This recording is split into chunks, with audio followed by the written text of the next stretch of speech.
Olá, hoje a gente vai mergulhar num tema que é, olha, fascinante. Vamos falar sobre as duas mentes que existem dentro de nós, sabe? Aquelas que muitas vezes nos fazem agir de formas, bem, surpreendentes e, para ser sincero, até meio irracionais.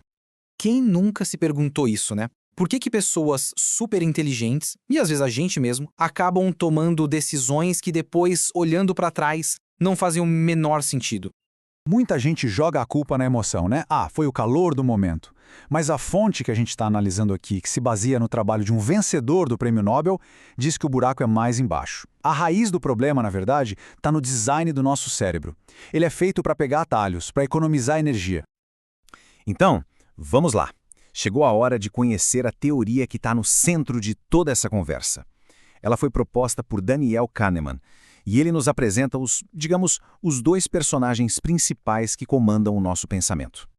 E aqui tem um ponto super importante, tá? A gente não está falando de pedaços do cérebro, tipo, o sistema 1 fica aqui do lado esquerdo. Não, não. Pensem neles mais como dois modos de operação. Sabe? O sistema 1 é o nosso piloto automático, que faz tudo sem a gente nem pensar. Já o sistema 2, bom, esse é o piloto manual, aquele que a gente precisa ligar e se concentrar de verdade para usar.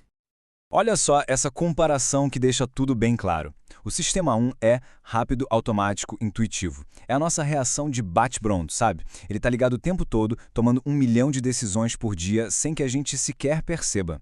Agora, o sistema 2, esse é o oposto. É lento, precisa de esforço, de lógica. É o que a gente usa para resolver uma conta difícil, para planejar uma viagem. Ele é super poderoso, mas, e esse é o pulo do gato, ele é preguiçoso. O nosso cérebro vai fazer de tudo para não ter que usar ele. E faz todo sentido a gente ter esse sistema rápido, né? Pensa lá nos nossos ancestrais, ouvir um barulho no mato e sair correndo era a diferença entre viver e ser o almoço de alguém. Não dava tempo de parar e fazer uma análise tipo, será que esse barulho é de um tigre ou do vento? O problema é que hoje, no nosso mundo super complexo, esse mesmo sistema que salvava vidas agora pode nos fazer tirar conclusões apressadas sobre tudo, desde o investimento até em quem votar. Bora testar isso na prática? A fonte que a gente analisou traz uns desafios bem legais para a gente sentir na pele a diferença entre esses dois sistemas funcionando. Essa aqui é clássica, né? Qual a cor do cavalo branco de Napoleão? Parece até piada, mas a resposta, claro, está na pergunta. O sistema 1 ouve cavalo branco e pronto, já entrega a resposta. É uma pegadinha boba, mas que mostra direitinho como o nosso piloto automático pode escorregar se a gente não prestar atenção. Ok, vamos complicar um pouquinho. Esse é o problema da minhoca. Presta atenção.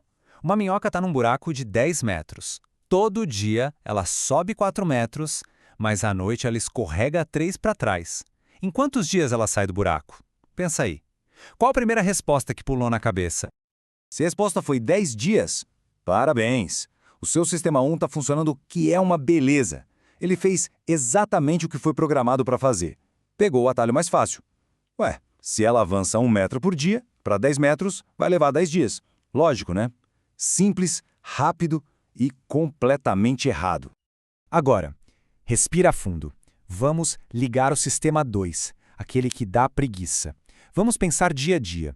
A cada dia, o saldo dela é de 1 metro, certo? Então, no final do 6º dia, ela vai estar a 6 metros de altura. Ok, aí vem o 7º dia.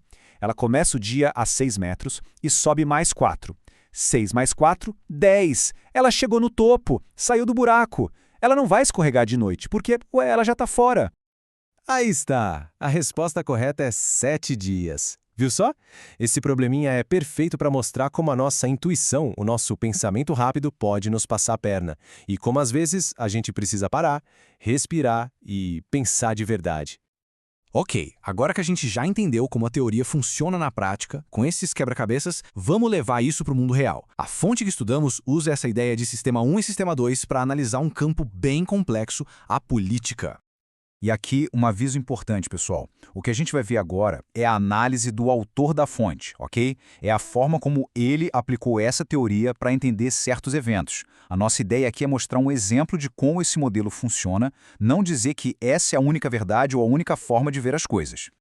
Então, segundo o autor, algumas características do sistema 1 são um prato cheio para o debate político. Por exemplo, ele tende a querer acreditar, a confirmar o que a gente já pensa. Ele ignora o que não está na cara, o que está faltando. Ele adora criar uma historinha de causa e consequência, mesmo que não exista. E o mais importante, se a pergunta é difícil, ele dá um jeitinho de trocar por uma mais fácil de responder. E como exemplo, o autor usa o caso das joias envolvendo o ex-presidente Bolsonaro. O argumento dele é que, para quem já o apoiava, o Sistema 1 entraria em ação.